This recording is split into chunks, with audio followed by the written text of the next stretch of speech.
IAS interview एमती किसी प्रश्न पचार जाए जहाँ शुणी आपणकर मुंड खराब हो आईएएस इंटरव्यू आपणकर माइंड टेस्ट करने प्रश्न पचार जाए जहाँ केवल बुद्धिमान व्यक्ति ही दे पारे। तो यही वीडियो में आपको आईएएस इंटरव्यू पचार जाइए किसी प्रश्न और ता सहित उत्तर कहबी। तो वीडियो को शेष पर्यंत निश्चित देखूँ। तो question number 1, IAS interview candidate को कहगला कि तुमको इंग्लिश कही आसुनी, जदि आम तुमको सिलेक्ट करूँ तो तुम्हें प्रशासन चलाइब किपरि। यह शुणी कैंडिडेट जनक किसी समय भाविया लगिले। तो बोर्ड मेंबर जन सदस्य कहले ठीक अच्छे, तुम्हें पानी ग्लास टी पी नि और भल भाव उत्तर दियो। तो कैंडिडेट जनक कहले मुझे पानी पी पारि ना। तो इंटरव्यू बोर्ड मेंबर सदस्य कहले कौन पाई। तो कैंडिडेट जनक कहले कारण ये पानी काच ग्लास रे अच्छी, मु स्टील ग्लास रे पानी पी, काच ग्लास रे नुहे। तो बोर्ड मेंबर सदस्य कहले पानी तो पानी, से स्टील ग्लास रे हो कि काच ग्लास रे हो। यह शुणी कैंडिडेट जनक उत्तर दे कहले सार मु तो आपको से कहूँ चाहूँगी जमी पानी इंपोर्टाट ग्लास नुहे सेमती मोर कार्यशैली इंपोर्टाट, मोर भाषा इंपोर्टाट नुहे। यह शुणा पर बोर्ड मेंबर माने बहुत खुशी हेले और आईपीएस सिलेक्ट कले।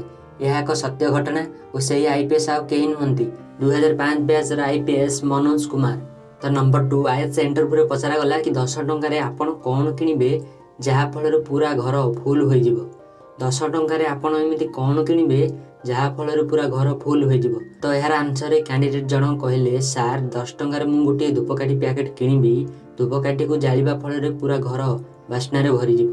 तो क्वेश्चन नंबर 3, बोर्ड मेंबर कहले मु 20,000 टंकार घंटा पिंधि और तुम्हें 1,000 टंकार घंटा पिंधिछ।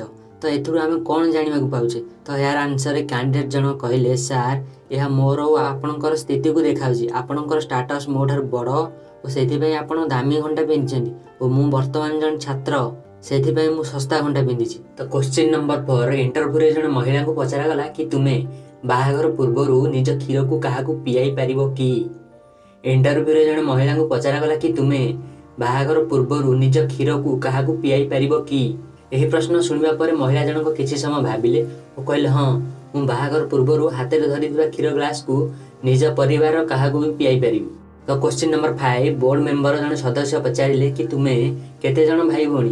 तो कैंडिडेट जनक कहले मु और मोर गोटे बड़ भौणी अच्छी।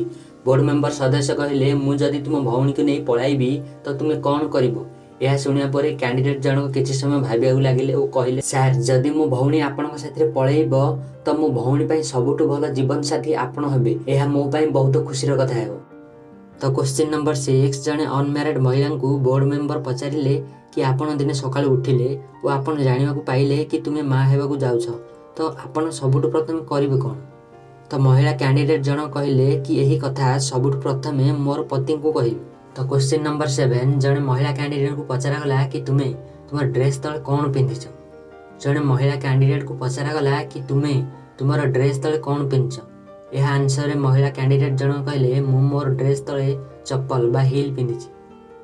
तो नंबर 8, इंटरव्यू जने कैंडिडेट को पचरा गला कि पुलिस रो फुल फॉर्म कौन।